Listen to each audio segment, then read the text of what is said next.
கர்த்தர் நல்லவர். கர்த்தர் இந்த புதிய மாதத்தை காணச் செய்திருக்கிறார். ஆண்டவர் கடந்த 7 மாதங்களாக கர்த்தர் நம்மை கண்மணி போல பாதுகாத்திருக்கிறார்.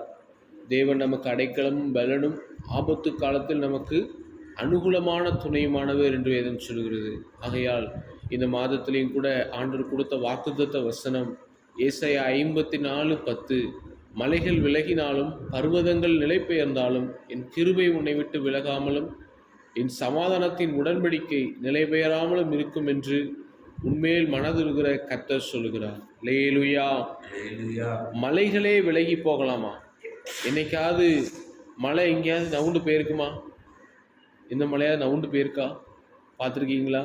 இல்லை. ஆனால் வேதம் சொல்லுது, ஒரு மலையே ஒரு இடத்த விட்டு விலகி போனால் கூட அந்த பர்வதம், பெரிய பர்வதம், பெரிய பெரிய பாறைகள், அதெல்லாம் அந்த இடத்த விட்டு நிலை பெயர்ந்து போனாலும் என் கிருபை ஒன்றை விட்டு என்ன செய்யாது, விலகாதுன்னு சொல்கிறார். அதை சொல்கிறது யாருன்னு கேட்டிங்கன்னா, உண்மையில் மனதுருகிற கர்த்தர். அல்லேலூயா. நம்முடைய ஆண்டவர் எப்படிப்பட்டவர்னா மனதுருக்கம் உடையவர், அவர் இரக்கம் உடையவர். அவருடைய மனதுருக்கம் அளவே இல்லாது, அளவே கிடையாது மனதுருக்கத்துக்கு. ஏன்னா அதாவது குஷ்டரோகிகள்லாம் அந்த காலத்தில் வெறுத்தாங்க, அவங்க தீட்டுப்பட்டவங்கன்னு சொல்லி அவங்கள ஊருக்கு வெளியே தான் வச்சுருந்தாங்க.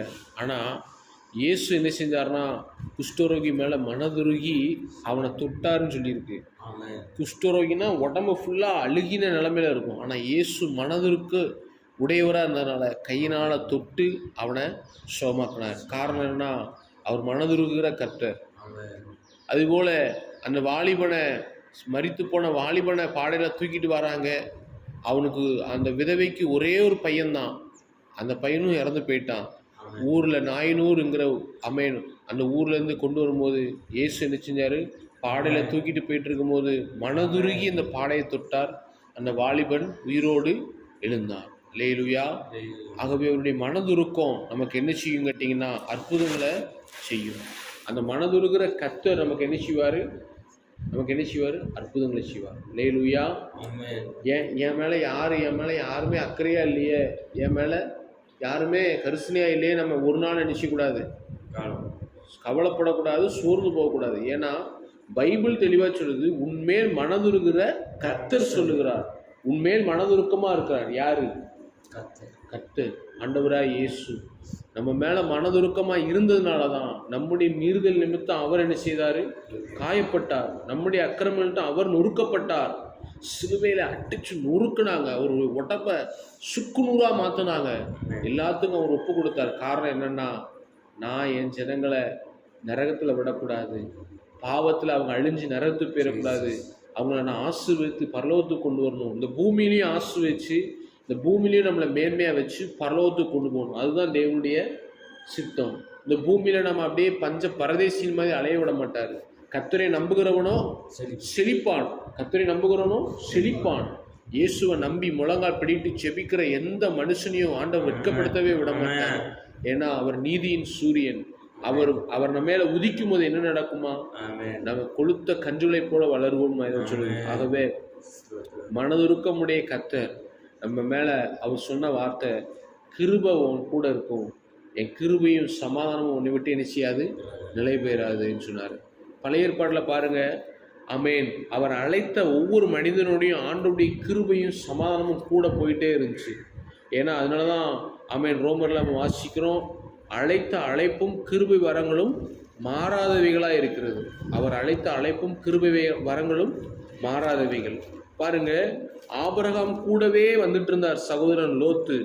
ஆனால் ஒரு இடத்துல ஆபிரகாமுக்கும் லோத்துக்கும் கொஞ்சம் ஆமேன் அவருடைய மேய்ப்பொருளுக்கும் இவருடைய மேய்ப்பொருளுக்கும் வாக்குவாதம் வந்த உடனே என்ன ஆச்சுன்னு கேட்டிங்கன்னா, நம்ம பார்க்குறோம் ஆதியாகமம் 13ஆம் அதிகாரத்தில் பார்க்குறோம், 2 பேருக்கும் வாக்குவாதம் உண்டாயிற்று. அப்போ ஆபிரகாம் சொல்கிறாரு, எப்பா நீயும் நானும் சகோதரன் தானே, நீ இடதுபுறம் போனால் நான் வலதுபுறம் போகிறேன், நீ வலதுபுறம் போனால் நான் இடதுபுறம் போகிறேன். ஏன்னா 2 பேருக்குமே ஆடு இருந்துச்சு, 2 பேரும் அண்ணன் தம்பி தான். ஆனால் 2 பேருக்குள்ளே என்ன செஞ்சுட்டு சண்டை வந்துச்சு. அப்போ சொல்கிறான், நம்ம 2 சண்டை போட வேண்டாம், நீ வலதுபுறம் போனால் நான் இடதுபுறம் போகிறேன், நீ இடதுபுறம் போனால் நான் வலதுபுறம் போகிறேன்ப்பான்னு சொன்னோடனே ஆபிரகாம் தன் கண்களை ஏறெடுத்து யோர்தானுக்கு அருகான சமபூமி முழுவதையும் பார்த்து, அந்த சோதோம் குமராவை அவன் என்ன செஞ்சான் பார்த்து அது கர்த்தரா ஏதேன் தோட்டத்தை போலவும் அது நீர்வளம் பொருந்ததே அதை பார்த்து நான் அங்கே போகிறேன்னு சொல்லிட்டு நினைச்சிட்டான், போயிட்டான். ஆனால் ஆபிரகாம் ஆண்டவர் அதை பார்த்து,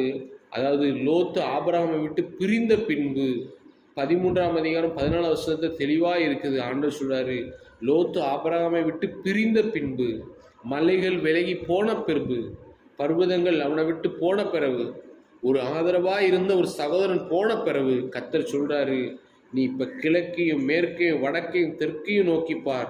நீ பார்க்கிற இந்த பூமி முழுவதையும் நான் உனக்கும் உன் சந்ததிக்கும் என்றென்றைக்கும் இருக்கும்படி கொடுத்து உன் சந்ததியை பூமியின் தூளை போல பெருக பண்ணுவேன்.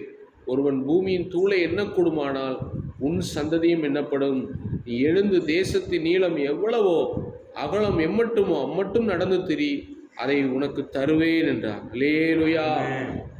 பாருங்க, ஆண்டவர் சொல்றாரு, எப்பா யாரோ ஒருத்தன் அவனை விட்டு போயிட்டான், உன்னை ஏமாத்திட்டு போயிட்டான், அல்லது உன்ட்ட சண்டை போட்டு போயிட்டாங்கிறதுக்காக நீ என்ன செய்யாத, கவலைப்படாத. உன்னை ஆசீர்வதிக்கிறதுக்காக நான் அழைச்சேன். ஆண்டவர் அழைச்சாரு ஆபிரகாமை, உன் தேசத்தை இனத்தை விட்டு வா. அழைத்த அழைப்பும் கிருபை வரங்களும் மாறாதவைகள். இயேசு நம்மளை அழைச்சார் அப்படின்னா நம்மளை கடைசி வரை அனுப்பிச்சுவார், நடத்துவார், கைவிடவே மாட்டார். ஏன்னா இவர் உண்மையுள்ள தெய்வம், சத்தியமுள்ள தெய்வம். ஆபிரகாமை பார்த்து சொன்னாரு, அவன் போன போட்டும்பா, நீ பெனிசி மேற்க கிழக்க வடக்க தெற்க எல்லா இடத்தையும் பாரு.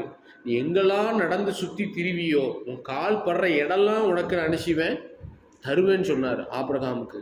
அப்படி தான் ஆண்டவர் அவனுக்கு கொடுத்து அந்த இஸ்ரேல் தேசத்தில் அமேன் ஆண்டவர் அவனை பெரிய ஜாதிக்கு என்ன செஞ்சார், தகப்பனா மாற்றினார். அல்லேலூயா. அதுபோல் உங்களையும் என்னையும் ஆண்டவர் ஆசீர்வதிக்க சுத்தமுள்ளவராக இருக்கிறாரு. அவருடைய கிருபையும் சமாதானமும் நம்ம விட்டு விலகாது. அதை மட்டும் நம்ம விசுவாசித்து ஆண்டவரை அழைத்திருக்கிறார், அவருடைய கிருபை வரங்கள் மாறாதவைகள்னு சொல்லி அதை நம்ம உறுதியாக பிடித்து கொள்வோம்னா அவருடைய கிருபையை நம்ம பற்றி கொள்வோம். ஆமேன். அவருடைய உண்மை என்றென்றைக்கும் மாறாது. அதை நம்ம விசுவாசித்தோம்னா இந்த தேவன் என்றென்றைக்கும் உள்ள சதா காலம் நம்முடைய தேவன். அவர் மரண பரியந்தம் நம்மை நடத்துவார். கர்த்தர் தாமே இந்த வார்த்தைகளால் நம்மை ஆசீர்வதிப்பாராக.